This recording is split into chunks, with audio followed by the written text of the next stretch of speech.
طاوله وردګم یو ځل بیا له ابدارۍ څخه ستاسو په تنو چوپړ کې حاضر یم.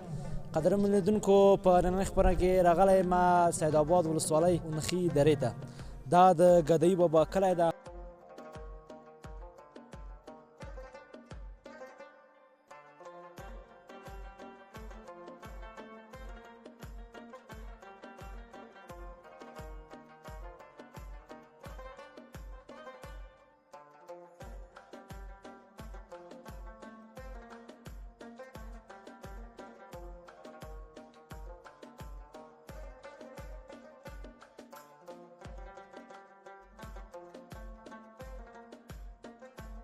فاروقي صاحب په اول کې که راته ووایي څه انګېزه وه چې داسې یو دروند مسؤلیت ته دې اوږه ورکړه؟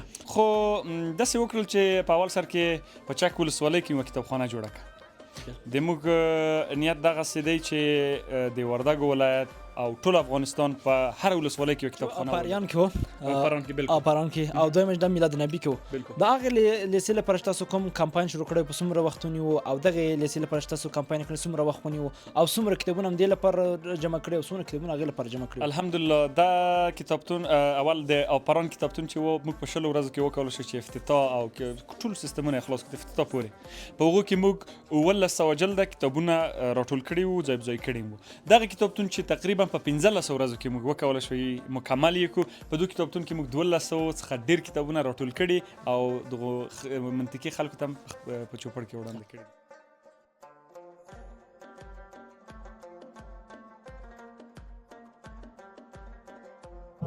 د اول نه تر 12 ټولګي پورې زده کوونکو ته د دوی د 9 میاشتو خواریو او تکلیفونو نتیجه اعلانېږي او په دوهم قدم کې به هغه چا چې دغلته د موږ سره په کتابتون کې د کتابتون په پرانیسته کې همکاري کړې ده، زحمت یې ویستلی دی، تکلیفونه یې وکړي دي، د هغې افتتاح به ترسره کېږي.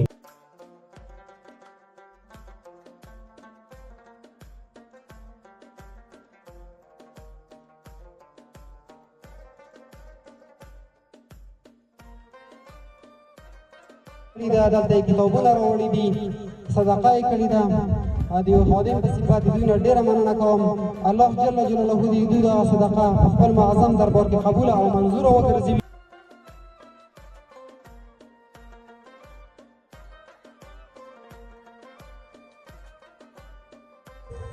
د کتابتون پرانیزبنده لرو یا پرانیستنه لرو. بل یو مهم مناسبت چې دی هغه د ګرانو زده کوونکو د فراغت موضوع ده چې ځینې دوستان له 12 ټولګیو څخه فارغېږي، د ښوونځي دوره یې پای ته رسېږي.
موږ په دغه دوره کې په 1404 هجري شمسي کال کې تقریبا 24 کسان د لیسې څخه 12 ټولګي څخه فارغ شول.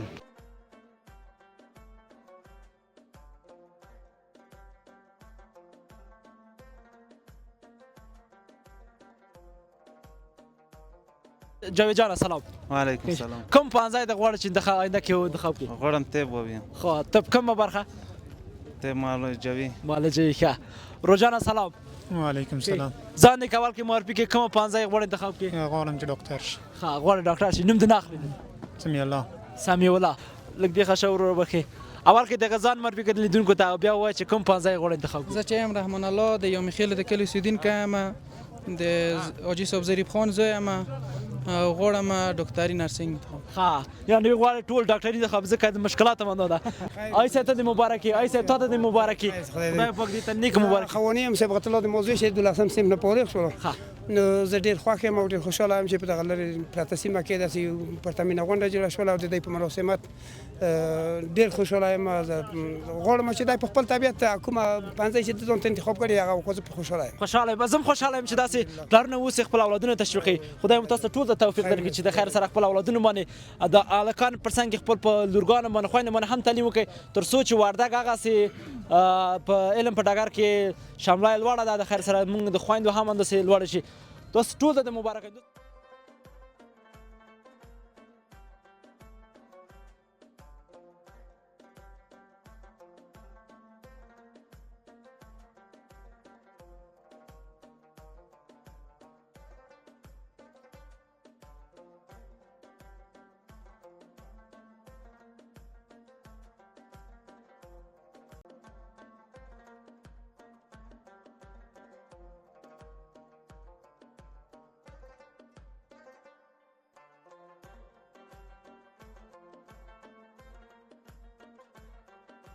سلامونه وخت په خیر قدرمن لیدونکو خدای دې چې روغ جوړ اوسئ عطاالله وردګ یم یو ځل بیا له ابدارۍ څخه ستاسو په تنن چوپړ کې حاضر یم قدرمن لیدونکو په نننۍ خپرونه کې راغلی یم سید آباد ولسوالۍ وردګ ولایت د اونخي درې ته دا د ګدۍ بابا کلی ده او موږ راغلی یاستو نن د کتاب پرانیستې ته او دلته د نتایجو ورځ هم ده نو غواړم تاسو ته پروګرام برابر کړم د کتاب د پرانیستې چې رفیع الله فاروقي او ورسره ملګري ته برابر کړه او څنګه تاسو ګورئ دلته د نتایجو ورځ هم ده او د 12 سم زده کوونکي فارغېږي د هغې په اړه تاسو ته مکمله خپرونه برابر کړم تر پایه پورې زموږ ملتیا وکړئ وكل إنسان ألزمناه طائره في عنقه ونخرج له يوم القيامة كتابا يلقاه منشورا اقرأ كتابك كفى بنفسك اليوم عليك حسيبا صدق الله العلي الكبير المتعال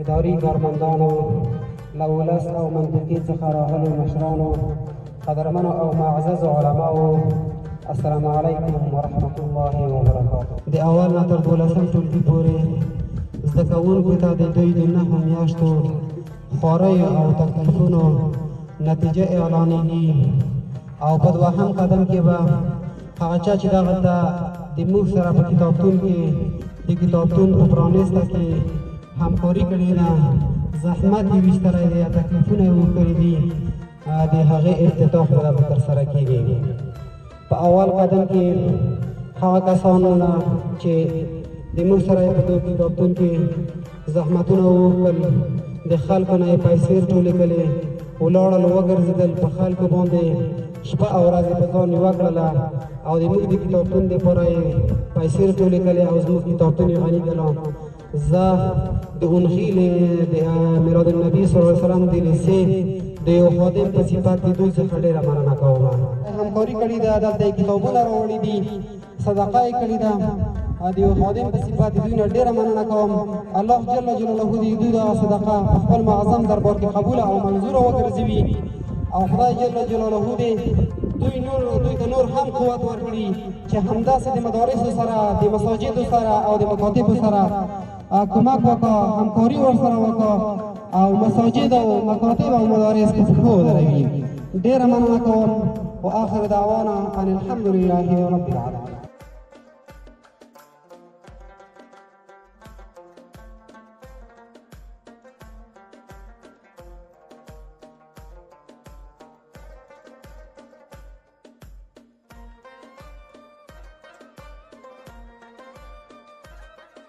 ټولو ویناوالو څخه یو هیله لرو چې خپلې ویناوې راوړاندې کړي تر څو پروګرام په لنډه شېبه کې ختم کړو.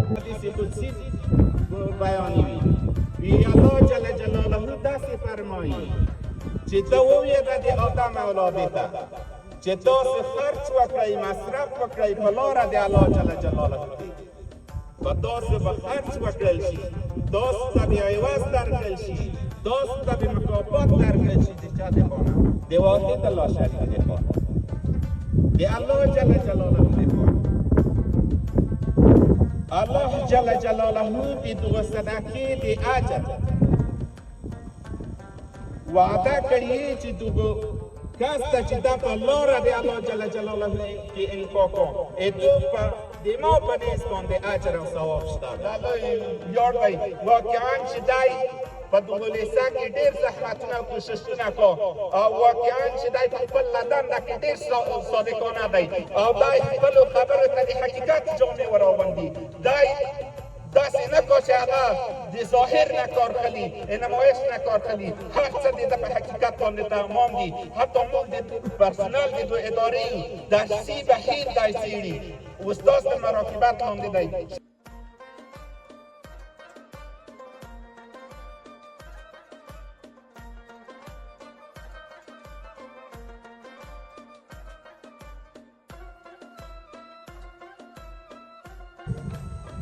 نن د دوه ډېرو مهمو او ارزښتمنو مناسبتونو په اساس باندې موږ او تاسو راټول شوي او دا ډېر زیات د خوشحالۍ ځای دی.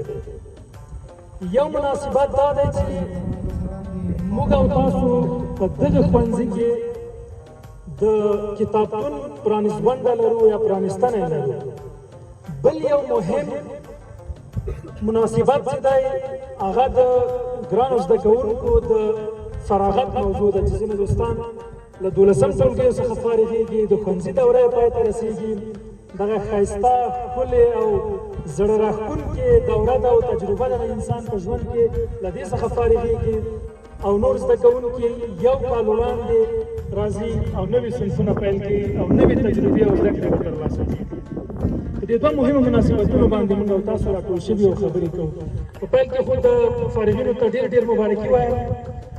تاسو ډېر لوی کار کړی دی او لوی خلک یاستئ چې ومو کولی شو د معرف په ډګر کې د پوهې په ډګر کې د زده کړې په ډګر کې تاسو یو 12 کلن مزل پای ته ورسوئ او له خیره له دې وروسته ستاسو یو بله مهم سفر پیلېږي چې هغه د پوهنتون لوستل دی یو مسلک لوستل دی او په نتیجه کې خپل هیواد ته خپلو خلکو ته خپلې ټولنې ته د هغوی په ژوند کې بدلون راوړل هغوی ته کار کول او په نتیجه کې موږ او تاسو د خپل رب تعالی رضا لاسته راوړل. پوهنتونونو کې ټاپ محصلین د وردګو محصلین هم د خوارۍ زحمت وړتیا د ټولو مسایلو نه ډېر ښه دي. د وردګو مول وایي هګۍ خرڅوي خو خپل زوی باندې زده کړه کې تعلیم کې دا افتخار دی. یوازې ستاسو لپاره نه د ټول افغانستان لپاره دا افتخار دی. ستاسو دا افتخار نن چې زه په پوره ویاړ سره یادوم چې د افغانستان په هر کونج کې زه د شمال پښتون یم کندوز ولایت د افغانستان له هغه سر نه لیکن هلته ستاسو ستاینه او صفت کېږي. دا د څه شي برکت دی؟ له علم سره له تعلیم سره ستاسو اړیکه او رابطه ده. له کتاب او له قلم سره ستاسو د رابطې مسئله ده چې دا یعنې دې اړخ نه ماشاءالله تاسو خلک ډېر تکړه یاستئ او دا زه تاسو ته سلام کوم په دې برخه کې. نو انشاءالله دا کتابتون اماده شوی دی او کتابونه دا د پیړیو د نسلونو د تیرو نسلونو یا د شته نسلونو تجربې د هغوی تاریخ د هغوی آثار دغه ټول موږ کولی شو د کتابونو په وجه باندې نوي نسلونو ته انتقال کړو او نوې خبرې د خپلو راتلونکي نسلونو لپاره ولرو خپلې تجربې له هغوی سره شریکې کړو تر څو زموږ راتلونکي نسلونه زموږ غوندې یو بد وضعیت سره یا ناسم وضعیت سره هغوی مخ نه وي.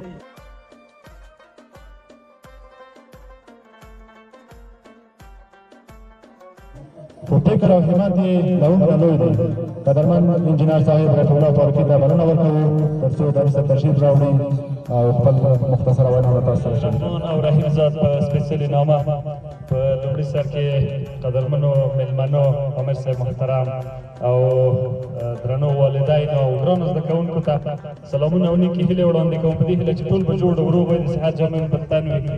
نن د ما په نظر د ما په شخصي نظر ډېره خوندوره ورځ ده. دا هغه ورځ ده چې د دغو ځوانانو د یوه کال زحمتونو پایله اعلانېږي. دغه انسان چې دنیا ته راغلی داسې یو مسؤلیت ورکړل شوی، موږ بس دنیا ته نه ورغلي. هر انسان چې دنیا ته راغلی یو مسؤلیت خدای ورکړی، هغه څه شی دی د آخرت ګټل او آخرت ډېر په سختۍ ګټل کېږي. نن داسې ورځ ده چې د دغو ځوانانو د 12 میاشتو زحمت نن معلومېږي. دی که چېرته زحمت ایستلی وي نتیجه به یې معلومېږي. د کتابخانې په اړه دا کتابخانه چې ده دا زه هسې یو مثال شوم، یو باعث شوم چې دغه کتابخانه جوړه شي. دا د دغو عامر صاحب او خاصه په ډول د مرتضی امیري صاحب هڅې وې. دغه کتابخانه موږ غوښتل د سیدآباد په تکیه لیسه کې جوړه کړو. مرتضی امیري صاحب چې د ګدایي بابا د کلي اوسېدونکی ده وغوښتل چې دا په ګدایي بابا کې جوړه شي. لومړی شرط یې دغه و چې دغه سیمه چې ده د سړک نه لږ لرې ده او خلک یې مستحق دي. موږ هم ورسره ومنله کله چې دلته راغلو عامر صاحب چې ولیده د عامر صاحب چې کېناستلو د ده اخلاق او د ده هغه مهمان نوازي واقعا د ستایلو وړ ده. کور یې ودان وي. زه دلته یو څو خبرې دي که د دغو خبرو باندې لږ رڼا اچوم. لومړی دغه ده چې د دغو کتابخانې ساتنه. ریحان صاحب د کور ودان دا خبره یې وکړله کتابخانې دروازه باید بنده نه شي او د ولس خلکو دغه کتابخانه د میلاد النبي صلی الله علیه وسلم لیسې ته نه ده جوړه، دا تاسو ته جوړه ده. دغه کتابخانه تنها د دغو لیسې کتابخانه نه ده، دا د ونخي او د سیدآباد ټولې ولسوالۍ ته جوړه ده. دغو کتابخانې نه هر څوک کولی شي خپلو خویندو میندو ته دلته کتاب یوسي، بېرته کتابخانه وسپاري. هیڅوک د تاسو مانع نه ګرځي، هیڅوک د تاسو لاس نه نیسي چې دلته کتاب واخلئ. هر څوک یعنې مرسته هم درسره کوي د کتاب په اړه کتاب پیدا کولو. بله مسله دغه ده د عامر صاحب نه ما یوه بله جدي غوښتنه دغه ده چې د کتابخانې ساتنه. کتابخانې باید داسې ساتنه وشي لکه څنګه چې موږ دغه کوم وسایل وړي 10 کاله بعد هم باید دغه وسایل هماغسې وي لکه څرنګه چې اوس دي. او بله خبر دغه ده چې ځوانانو مې غوښتنه دغه ده چې کتابخانه کې مطالعه وکړئ. الحمدلله موږ تاسو ته داسې کتابونه راوړي چې که تاسو هغه 15,000 شپږ زره په کابل کې په اتاق ورکوئ، دلته یو استاد پیدا کړئ په دغو ځای کې داسې کتابونه دي چې د آمادګۍ درسونه دلته ویلی شي. د ماسټرز په نامه کتابونه دي، په دوی کې د ټولو کتابو تفصیل هغه څه چې په آمادګۍ کې ویل کېږي موږ تاسو ته دلته د ونخي پورې درته راوړي، کولی شي دلته استفاده کړئ، دلته کتابونه مطالعه کړئ. دا که عمر صاحب یوه همکاري وکړي، استاد ورته موظف پاتې د شاګردانو چې 50 روپۍ هم واخلي 100 روپۍ هم واخلي، استاد ته یې ورکړه. د تاسو د ژمي هغه کورسونه الهام صاحب، احسان الله الهام صاحب څخه مننه او هارون عادل صاحب څخه مننه، محمدي صاحب او رحمان صاحب تاسو ټولو څخه مننه چې راسره راغلی او دغه ولس ته مینه وربښله. نو عامر صاحب بیا هم دغه خبره کول غواړم کتابخانې دروازه به نه بندېږي، ځکه ما د موږ دغه دویمه کتابخانه ده. یوه کتابخانه مې په چک ولسوالۍ کې د پران شهیدانو په علي لیسه کې جوړه کړې وه. هلته مې عامر صاحب ته ویلي چې عامر صاحب د دوی کتابخانې دروازه به نه بندېږي. 3 هفتې وروسته موږ یو ملګری ورولېږلو، الحمدلله کتابخانه خلاصه او ډېر ته خوشحاله وم. نو تاسو نه هم هیله دغه ده چې کتابخانې دروازه ونه تړئ. السلام علیکم ورحمتالله. ډېره مننه.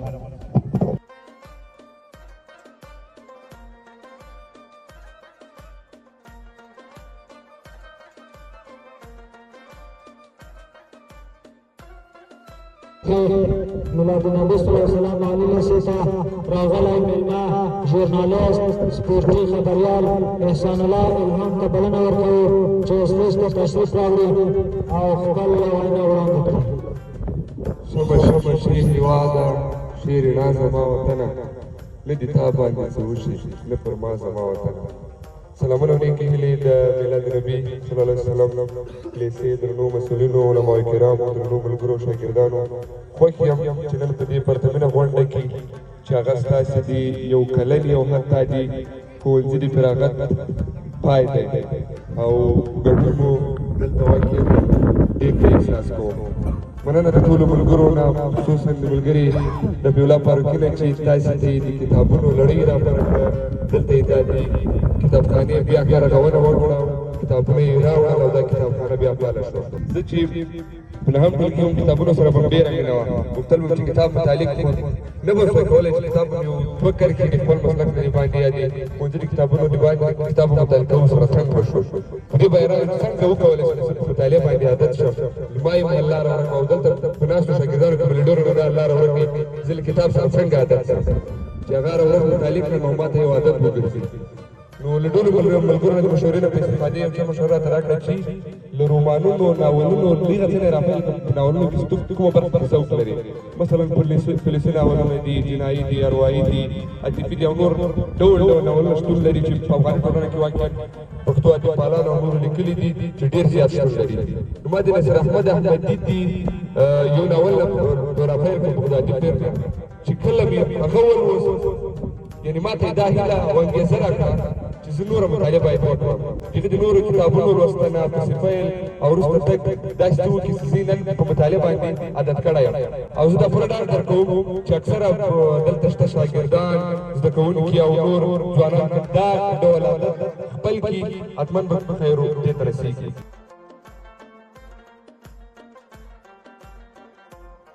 چې ستا بچیان ستا له خاورې نه وي چې ستا خاوره له خپلو بچو نه وي ګیلهمن ده چې ستا خاوره له خپلو بچو نه وي ګیلهمن ده راشنې به کړي د سپېرې دښتې د اسمان په پیرزوینه او سړه سینه پکار ده پکار نه ده تېروتنه چې څوک دې پرمختګ غواړي ورنه کوو مننه د ټولو ډېره زیاته مننه چې موږ ته راټول شوي دلته زموږ سره په مبارکه او پتمنه راټولېدنه کې زه مو هم برخه یم او تاسو مو هم او له کابل څخه راغلي هغه مېلمانه زموږ هغه همکاران او ملګري چې په دې لړۍ کې خوارۍ کړې زحمتونه یې ایستلي د هغوی څخه ډېره زیاته مننه د یو ځوان لپاره زموږ ټولنه کې څه مسایل دي څه کولی شي څه نشي کولی او چې دا څه کولی شي څه باعث کېدلی شي چې دوی کولی شي زه یو مثال درکوم اکثر ځوانانو ته د خپلو کورنۍ نه حقوق ټاکل کېږي د ما زوی به ډاکټر کېږي د ما زوی دیني عالم کېږي اولینه غوښتنه د دیني علماو نه د مشرانو هم دغه ده چې د علومو ترمنځ لطفا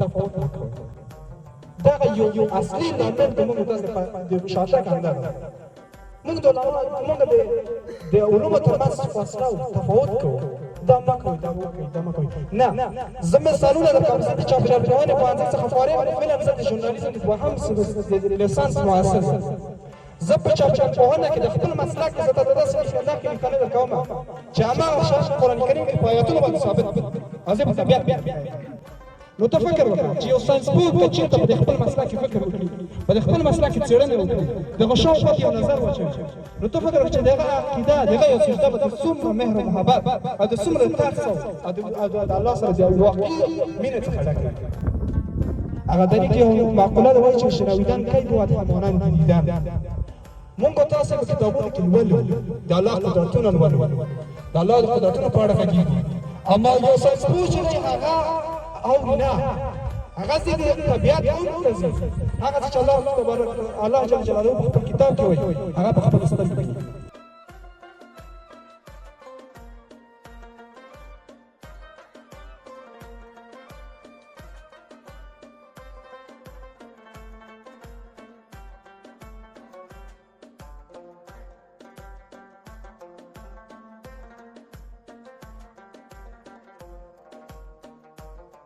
د پروګرام په دې شیبو کې حاجی عطاالله وردګ ژورنالیست د افغاني یوټیوب پرایز ته بلنه ورکوو چې د سټیج مخې ته تشریف راوړي او خپله وینا له حضارو سره شریکه کړي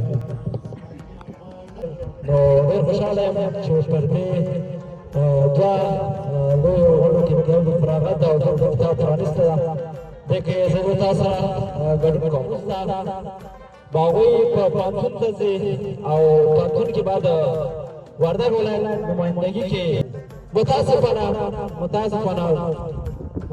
چې زموږ د وردګ ولایت کې دغه زموږ نړۍ ضعیف ده زه خپله په ولایتونو باندې ګرځم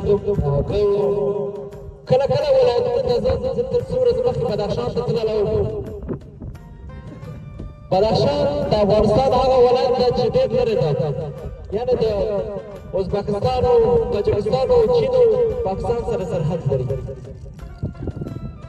دومره رسېدلی دی دومره تعلیم کې دومره په اقتصاد کې دومره په سیاست کې دومره په زده کړو کې مخکې شوی دی چې حیران به پورته پاتې کېږي کابل سره په دې ډګر کې ټکرې وشوې هغه هم ځان ته ځان وایي کتونه دي شته دي عمر دیږو زمکړه وردګي کتونه شته خو متاسفانه په ټولو د وسل شل کالو شل مسل ته وردګ ته هېڅ خدمت نه شوی زه کله کله راځم ګورو څومره زموږ جلګې ته تللی اوس سړک منظور شوی په دې لاره تلم ما ته ژړا راتله ما ته وګوره چې دومره تعلیم مونږ کړی دومره درس مونږ ویلی دومره کادران لرو ولا فلانکی وزارت کې وزیر وردګ معین وردګ وطن ته راځي دغه وایي کور د دغه کلی ده چې نه سړک موږ د نه کلینیک لري زه به هغه کلینیک دا شخصي جوړ شوی ده زما په نظر داسې راځي چې هغه ولس جوړ کړی هغه به په ډېرې اسانۍ نه جوړ کړی خدای پوهېږي چې دومره څومره پیسې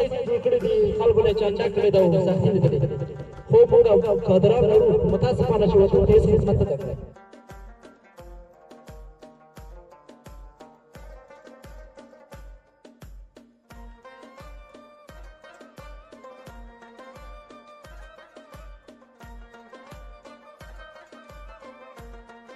زه د دغه کتابتون د مؤسسینو په نمایندګۍ باندې له تاسو ټولو ښاغلو مېلمنو څخه ډېره مننه کوم چې په دغه د افتتاح غونډې کې مو د موږ سره ګډون او د مننې ځای دی چې یو ځل بیا هم مننه له ښاغلي فاروقي صاحب څخه چې د دغه کتابتون پیشنهاد موږ ورته وکړو او ته د موږ دغه خبره په مځکه ونه غورځوله او دلته کتابتون جوړ کړو د ما یو خاص پیغام ځوانانو ته دغه دی چې ځوانانو راځئ چې کتاب او مطالعې ته مخه وکړو موږ او تاسې وردګ ډېر قدرونه لرو او د افغانستان په سطحه چې کله یو څوک د تعلیم پوښتنه وکړه یا یو څوک د چا نه پوښتنه کړه چې تعلیم یافته خلک څوک دي نو اول د وردګ نوم اخیستل کېږي نو دا د موږ او تاسو لپاره ډېر د ویاړ ځای دی او موږ او تاسو ځوانانو ته پکار ده چې همدغه ویاړ چې موږ مشرانو موږ او تاسو ته ګټلی دا همدغسې وساتو نو یوه ډېره جالبه خاطره دغه وه چې کله زه او فاروقي صاحب د بیهقي ریاست د کتابتون عمومي ریاست یم هغو ته ورغلو او موږ دغه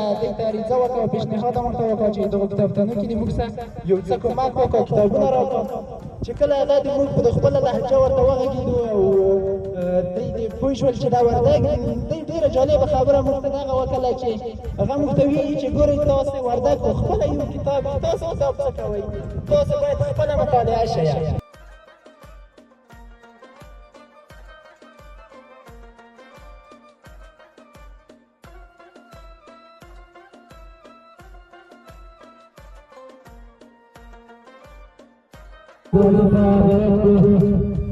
معلم صاحب محمد شفیق ته بلنه ورکوو چې د سټیج مخې ته تشریف راوړي او انجینر صاحب رفیع الله فاروقي ته دا ورسوي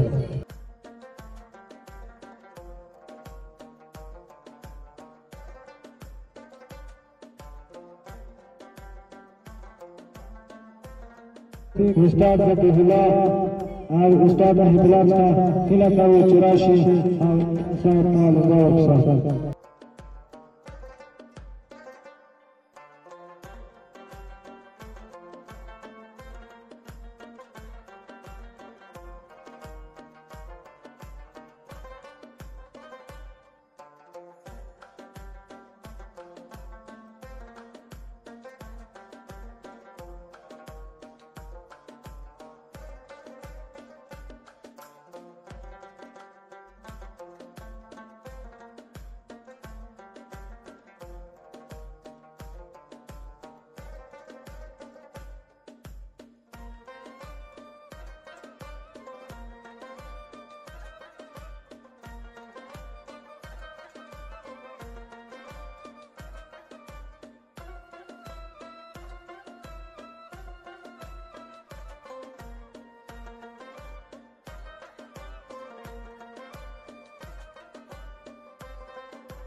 قدرمن عبدالله ریحان صاحب زه غواړم د خپل دستور قدرمن ریحان صاحب ته ډالۍ کړم الله دې دای آباد لري دای د موږ خاص مېلمه دی نو غواړم د ټولو دوستانو په اجازه خپل ملګري ته ورسره کړم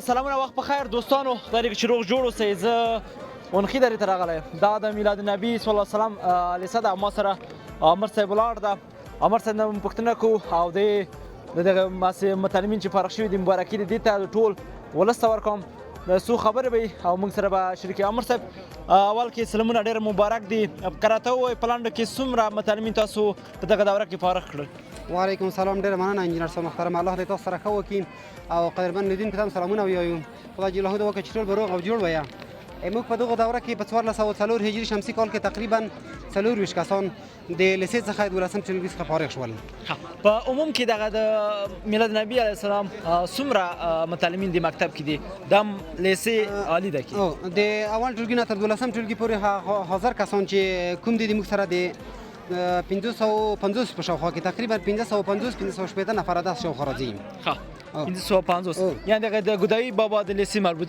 ګدای بابا د کلی مربوط کیږي دا لیسه چې دا مربوط دی ګدای بابا د کلی دا او دلته تقریبا د لیسې ته تقریبا د او اتو کلیونه چې هغه همدغه د بادام داره ده ګدای د پکې هوسي خیل دی همداسې جګی خیل دی او د پیرون خو ده برکاک طرف دی دغه کلیونه کسان ورته راځي عمر صاحب دلته ما یو بل چې سونل د انجونو درس دلته زده کړې کوي نه کې دی په اړه معلومات شته دي بالکل شته دي د انجونو زده کړې ته هم بس اجازه ورکړل شوې تر شپږمه صنف پورې خو دلته د وخت نه راهیسې د انجونو مکتبونه شتون نه لري یو مکتب لري د ټول منخي په سطحه باندې چې هغه د یو ویس په کلي کې دی تر شپږمه صنف په زده کړې کې کېږي او نور دلته چې کوم انجونې په عصري علومو کې زده کړې کوي هغه د یونیسف د خونه د سیمپونو یا د الحاقیو په توګه چې مثلا د یو مکتب الحاقیه ده هغه په یو کلي کې ورکوي هغه ته کولی شي چې انجونې په غوزه کې زده کړې وکړي او درس ووایي عمر صاحب کامره د خدمت کې ته کولی شي دغه کوم ستونزې چې تاسو په دې مکتب کې حس کوئ کامره د خدمت کې کولی شي ووایي تر څو هغه مسؤلینو پورې ورسېږي الله خدای اجر درکړي خیر رسي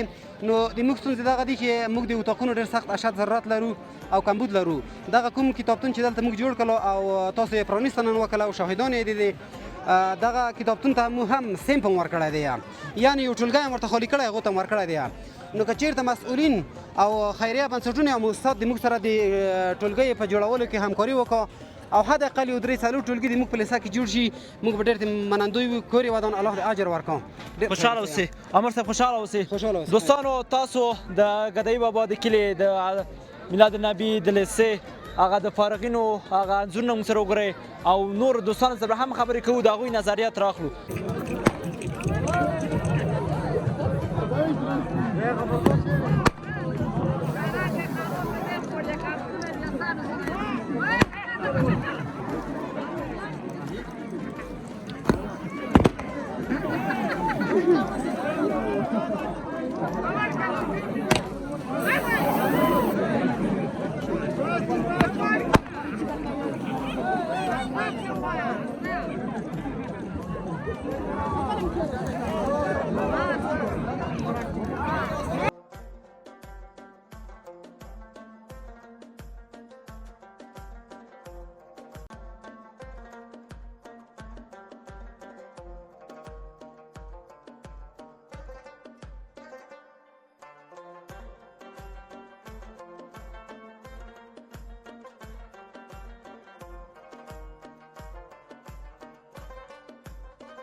شاګردانو په نمایندګۍ به دا ورور زموږ سره خبرې کوي سلام علیکم وعلیکم سلام ستړی مه شئ استاده خوشحاله اوسئ اول که دغه لیدونکو ته ځان معرفي کړي زما نوم صبغت الله د ګدای د کلي اوسېدونکی یم د میلاد نبي په عالي لیسه کې مې ته 12 ټولګي پورې زده کړه وکړه صبغت جان اول خو د مبارک چې 12 صنف څخه فارغه شوې په راتلونکي څه پلان لرئ غواړئ څه شي کوم پانځای دې انتخاب کړی ده او غواړئ چې کوم پوهنتون ووایي او کوم ځای کې ووایي د ما خو راتلونکي کې پلان دی چې یو ښه نرس د ځانه جوړ کړم او پلان غواړم چې په کابل کې زده کړه وکړم غواړئ ډاکټر شي نو ډاکټر شم ښه څه انګېزه وه چې غواړئ ډاکټر شي علت څه شی ده دلته د ډاکټرانو کمبود و ځکه ډاکټران نشته دي په دې ځای کې نو غواړم زه د ځانه ډاکټر جوړ صبغت جان خدای دې کامیاب لره خدای پاک دې دغه ځوانان چې ما په څنګ کې ټول د خپل ارمانونو ته ورسوي خدای پاک دې ته توفیق ورکړي تر څو درس وي او د کړېدلي ولس ته خدمت وکړي او موږ خوشحاله کېږو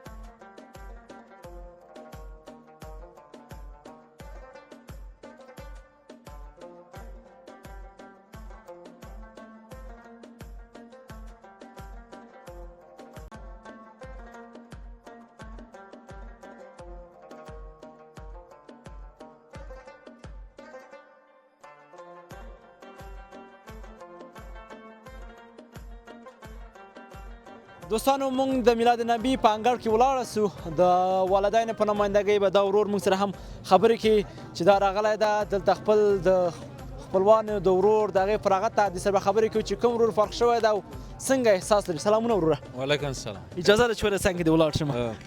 ښه انشاءالله. اول دغه لیدونکو ته ځان معرفي کړي.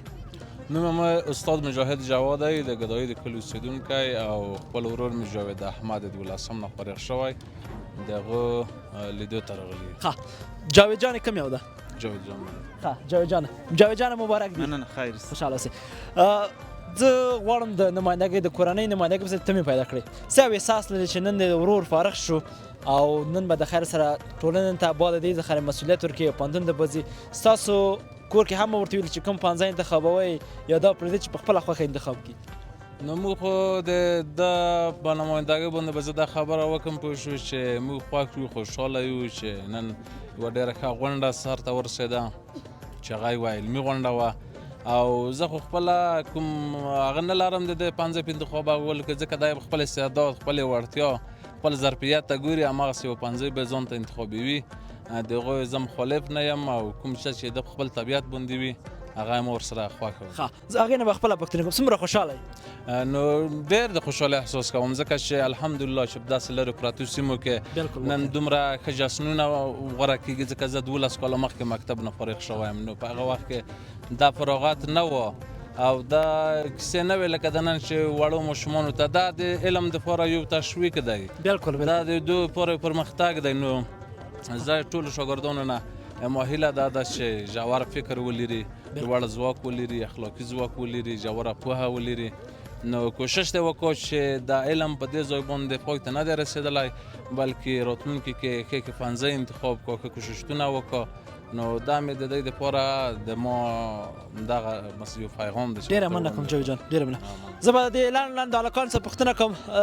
جاوید جان سلام. وعلیکم السلام. کوم پوهنځی ته غواړې چې آینده کې انتخاب کړې؟ غواړم طب ووایم. خو طب کومه برخه؟ طب معالجوي. معالجوي ښه. روژانه سلام.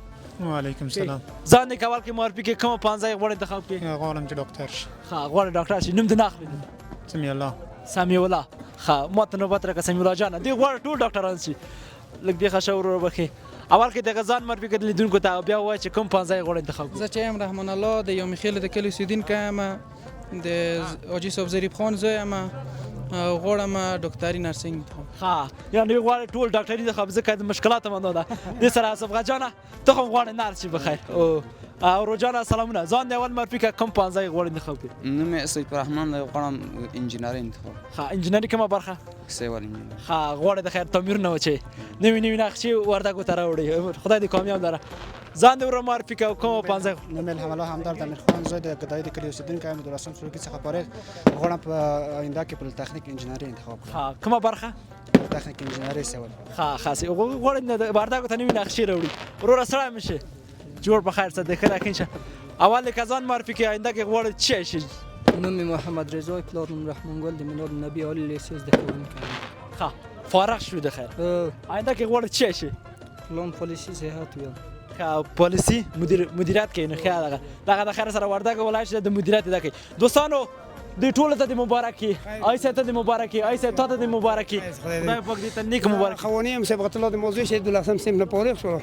نو زه ډېر خوښ یم او ډېر خوشحاله یم چې په دغه لرې پرته سیمه کې داسې پرتمینه غونډه جوړه شوله او د دوی په مراسمات ډېر خوشحاله یم. زه غواړم چې دی په خپل طبیعت کومه پوهنځی چې ځان ته انتخاب کړي هغه خو زه پرې خوشحاله یم. خوشحاله یم. زه هم خوشحاله یم چې داسې پلارونه اوس خپل اولادونه تشویق کوي. خدای مو تاسو ته ټول ته توفیق درکړي چې د خیر سره خپل اولادونه باندې د هلکانو پر څنګ خپل په لورګانو باندې خویندو باندې هم تعلیم وکړي تر څو چې وردګ هغسې په علم په ډګر کې شامله لوړه ده د خیر سره موږ د خویندو هم همداسې لوړه شي.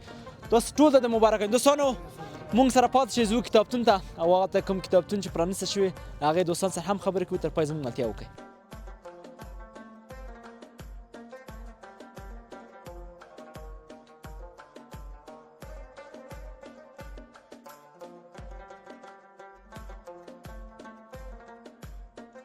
دوستانو موږ سره جناب فاروقي صاحب رفیع الله فاروقي صاحب زموږ ملګری ده. څنګه ته ګورئ کتابخانه ګورئ دا زموږ مشر ده. نو انشاءالله د کتابخانه هم د خیر تاسیس کړه. نور ځایي کې ما هم چې پروګرامونه دي دغه به د فاروقي صاحب نه پوښتنه کوم. فاروقي صاحب په اول کې که راته ووایي څنګه زه و چې داسې یو درون مسؤلیت دې وګه ورکړه. ډیره مننه په لومړي سر کې سلامونه تاسو ته او قدرمنو لیدونکو ته. ډیره مننه وردګ صاحب چې راغلی تر دغو لرې ساحې پورې او د دغو ساحې دغه تصویر نړیوالو ته وړاندې کوي. ډیره مننه. موږ خو داسې وکړل چې په اول سر کې په چک ولسوالۍ کې یوه کتابخانه جوړه کړه. د موږ نیت دغسې دی چې د وردګو ولایت او ټول افغانستان په هر ولسوالۍ کې یوه کتابخانه ولرو. د موږ دغه کتابخانه چې د په لیسو کې جوړوو، یعنې موږ عامه کتابتونونه جوړوو خو د لیسو په مابین کې هغه غني کوو. دغه کوم کتابتون چې فعلا تاسو وینئ دا غني شوی، دو کتابتون هیڅ نه درلودل، یو څو کتابونه یې درلودل، خو موږ د ملګریو په ملتیا باندې د ملګریو په مرسته وکولی شو چې اوس داسې یو کتابتون ورنه جوړ کړو چې د دغو منطقي خلک ښځینه او نارینه دونه استفاده وکړي. یعنې دا ټول ولس لپاره کلي لپاره ده. بالکل.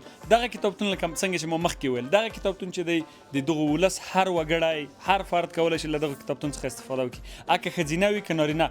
خو مسله داسې ده چې دوی به دلته راځي خپل نوم او کلی به راجستر کوي، کتاب به وړي بیرته چې مطالعه کړو بیرته به امانت غوندې. فاروقي صاحب ډېره مننه. کور مودان مخکې چې اپاریان کې وو، اپاران کې او دویمه د میلاد نبي کې وو، د هغې لیسې لپاره چې تاسو کوم کمپاین شروع کړی په څومره وخت ونیو او دغې لیسې لپاره چې تاسو کمپاین کړی څومره وخت ونیو او څومره کتابونه هم دې لپاره جمع کړي او څومره کتابونه هغې لپاره جمع کړي؟ الحمدلله دا کتابتون اول د اپاران کتابتون چې و موږ په 20 ورځو کې وکولی شو چې افتتاح او ټول سیستمونه یې خلاص کړو افتتاح پورې. په هغو کې موږ 1900 جلده کتابونه راټول کړي وو، ځای په ځای کړي وو. دغه کتابتون چې تقریبا په 1500 ورځو کې موږ وکولی شو مکمل یې کړو. په دغه کتابتون کې موږ 1200 څخه ډېر کتابونه راټول کړي او دغو منطقي خلکو ته هم په چوپړ کې وړاندې کړي دي. فاروقي صاحب آینده کې کوم ځای کې پلان لرئ چې غواړئ د خیر هغه ځای کې کتابتون جوړ کړئ د خیر سره؟ هغه به کوم ځای؟ ډېر د دوستانو غوښتنه ده، یعنې حتی دوستان ماته وایي چې ته ولسوالۍ یو ورځ ووځه درې په درې یې جوړ کړه. زه ورته وایم خیر یو دغه په ولسوالیو کې جوړ کړو. وروسته یې دونه زه 2 پلانونه لرم. یو پلان مې ده چې غوټو ولسوالۍ کې بل کتابتون جوړ کړو، غني یې کړو، او یو بل پلان دغسې دی چې زه غواړم په عامه بازارونو کې یو غورپګک په شان یو وړ کتابتون جوړ کړم چې هغه کول په وکیلۍ یو مسؤل ونه لري، هر فرد د هغو مسؤل دی چې هغو نه ساتنه وکړو او ټول د منطقي خلک د بازار وګړي وکولی شي یو کتاب واخلي بیرته یې کېږدي. بالکل دا ډېره خبره. او هغه ملګري چې تا سره مرسته کړې ده هغوی ته هم که چېرته دغه پیغام و چې آینده کې بیا هم مرسته وکړي تر څو دغسې د خیر سره خپل د وطن د آبادۍ لپاره کار وکړي، هغې ته که کوم پیغام لري کوم خدمت؟ ډېره مننه. وردګ صاحب زه هېڅ څوک یم، زه که یو څوک هم یم د ملګریو په مرسته، هغه ملګري چې د ما سره ملتیا کړي زه یې خالي لاس نه یم پرېښی. دغه ټول څه چې تاسو دلته وینئ دا ټول د موږ د ملګرو همکاري ده، د دوی هغه مرستې دي چې موږ په شفافه طریقه باندې هغونه ګټه واخیسته او دوی ته مو راورسول. ډېره مننه کوم کور مودان. خوشحاله او د تاسو نه هم ډېره مننه چې ته دو ځای راغلی. خوشحاله څنګه د سره فاروقي صاحب خبرې تاسو واورېدلې؟ دغه کتابتون دا چې دویم کتابتون د خیر سره موږ پرانیسته وکړله، د خیر سره آینده کې د خیر سره کوم ځای کې چې موږ پرانیسته کوو نو هغه ځای کې به هم کوو. بغیر دې څخه موږ کوشش دا کوو چې تر څو هغه ځای کې زموږ کوم ولس چې نور ستونزې هم لري، جدي ستونزې لري، هغې سره به هم همکاري کوو. دوستانو تاسو د کتابتون انځورونه وګورئ. تر بیا چې زه عطاالله وردګ له ابدارۍ څخه ستاسو په درنو چې پورت کې حاضر یم، تاسو په لویه بخښونکي الله سپارم. د ژوند په ټول شهر کې بریالي اوسئ.